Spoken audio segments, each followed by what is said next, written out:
اعوذ باللہ من الشیطان الرجیم بسم اللہ الرحمن الرحیم وأرسلنا الرياح لواقح فأنزلنا من السماء ماء فأسقيناكموه وما أنتم له بخازنين وإنا لنحن نحيي ونميت ونحن الوارثون وَلَقَدْ عَلِمْنَا الْمُسْتَقْدِمِينَ مِنْكُمْ وَلَقَدْ عَلِمْنَا الْمُسْتَأْخِرِينَ وَإِنَّ رَبَّكَ هُوَ يَحْشُرُهُمْ إِنَّهُ حَكِيمٌ عَلِيمٌ صدق اللہ العظیم۔ حمد و ثناء رب کریم اور درود و سلام بر سید خیر الانام کے بعد سورۃ الحجر کی آیت نمبر 22 تا 25 تلاوت کی گئی ہیں، جو 14ویں پارے کے دوسرے رکوع میں ہیں۔ اس سے پہلی آیتوں میں فرمایا ہم نے زمین کو بچھایا تمہارے واسطے اور اس پر لنگر گاڑ دیے، پہاڑ، تاکہ وہ ہلے نہ اور تمہیں سکون ملے، اور اس میں ہم نے ہر شے بڑی مناسب اندازے کے مطابق اگائی جو ضرورت کے مطابق تھی، اور تمہارے واسطے روزی کا سامان پیدا فرما دیا، اور ان چیزوں کو بھی پیدا کیا جن کو تم روزی نہیں دے سکتے۔ روزی تمہیں بھی ہم دیتے ہیں اور بہت سی چیزوں کو بھی ہم روزی دیتے ہیں، اور ہر شے کا خزانہ ہمارے پاس ہے، اور ہم اس کو اتارتے ہیں بڑے مناسب اندازے کے مطابق، ہر شے کو بے حساب نہیں اتارتے۔ اور فرمایا کہ اور ہم نے بھیجا ہواؤں کو جو بادلوں کو بھر دیتی ہیں، ایسی ہوائیں جو بادلوں میں پانی بھر دیتی ہیں۔ مفسرین نے یہ بھی فرمایا کہ اس کا یہ معنی بھی ہے کہ زمین پر بھی جگہ جہاں جہاں پانی کی ضرورت ہے پانی بھر دیتی ہیں ہوائیں، یہاں تک کہ درختوں پر پھلوں کے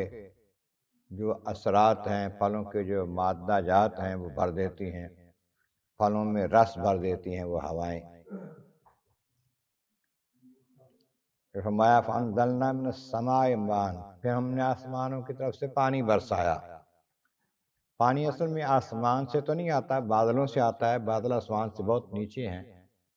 یہ تو اوپر آسمان ہے، آسمان کی طرف سے آتا ہے، آسمانی احکامات کے مطابق آتا ہے۔ تو فرمایا کہ ہم نے آسمانوں کی طرف سے پانی بھیجا، فَأَسْقَيْنَاكُمُوهُ، اس سے ہم نے تمہیں سیراب کر دیا۔ مَا أَنْتُمْ لَهُ بِخَازِنِينَ، اور تم کوئی اس کے خزانچی نہیں ہو، پانی کے خزانے تمہارے پاس نہیں ہیں، ہمارے پاس ہیں۔ تمہارے پاس اگر ہوگا بھی تو تم سنبھال نہیں سکو گے، تو یہ ہم جتنا چاہتے ہیں اپنے خزانوں میں سے تمہیں عطا کر دیتے ہیں، اور ہمارا ہی یہ کام ہے، نحن نحیی ونمیت، ہم زندگی بھی دیتے ہیں موت بھی دیتے ہیں۔ زندگی اور موت دینا ہمارے اختیار میں ہے، ونحن الوارثون، اور پھر ہم ہی وارث ہیں۔ جب سب کو موت دے دیں گے تو پھر اور کوئی نہیں ہوگا یہاں پر، تو ہم سب کے وارث، سب کے مالک، ہر شے کے پروردگار عالم جل شانہ۔ اور پھر فرمایا وَلَقَدْ عَلِمْنَا الْمُسْتَقْدِمِينَ مِنْكُمْ وَلَقَدْ عَلِمْنَا الْمُسْتَأْخِرِينَ، ہم نے تم سے آگے والوں جو ہیں تمہارے ان کو بھی جانا ہے، ان کو بھی ہم جانتے ہیں، اور تمہارے پیچھے والوں کو بھی جانتے ہیں۔ یعنی پہلے ایمان لائے ان کو بھی جانتے ہیں، بعد میں ایمان لائے ان کو بھی جانتے ہیں، پہلے چلے گئے ان کو بھی جانتے ہیں، جو بعد میں آنے والے ان کو بھی جانتے ہیں، جو پہلی صفوں میں نماز پڑھتے ہیں ان کو بھی جانتے ہیں، پیچھے پڑھتے ہیں ان کو بھی جانتے ہیں، اور کیوں پڑھتے ہیں یہ بھی جانتے ہیں۔ مختلف تفسیریں کی ہیں ان کلمات کی مفسرین کرام نے، تو اس طرح پہلوں کو جانتے ہیں، پچھلوں کو بھی جانتے ہیں، اور خوب جانتے ہیں ان کو۔ اور پھر فرمایا محبوب ان ربک هو یحشرہم، آپ کا رب پروردگار عالم جو ہے وہ ان سب کو جمع کرے گا قیامت کے دن، سب کو اٹھائے گا، اگلے پچھلوں کو سب کو جمع کرے گا میدان محشر میں، اور پھر حساب و کتاب لے گا، اور حساب لینے والا وہ ہے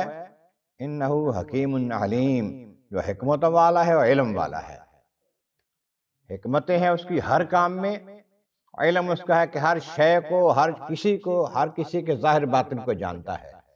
وہ اپنے علم کے مطابق وہ حساب لے گا، اور حساب لے کر اس کے مطابق سزا اور جزا بھی دے گا جس کو جو دینا ہوگا۔ اللہ تبارک و تعالیٰ کی بارگاہ عالم عرض والا کریم، محبوب کریم کا صدقہ قرآن کریم کا فہم اور اعمال صالح نصیب فرما، وآخر دعوانا ان الحمد للہ رب العالمین۔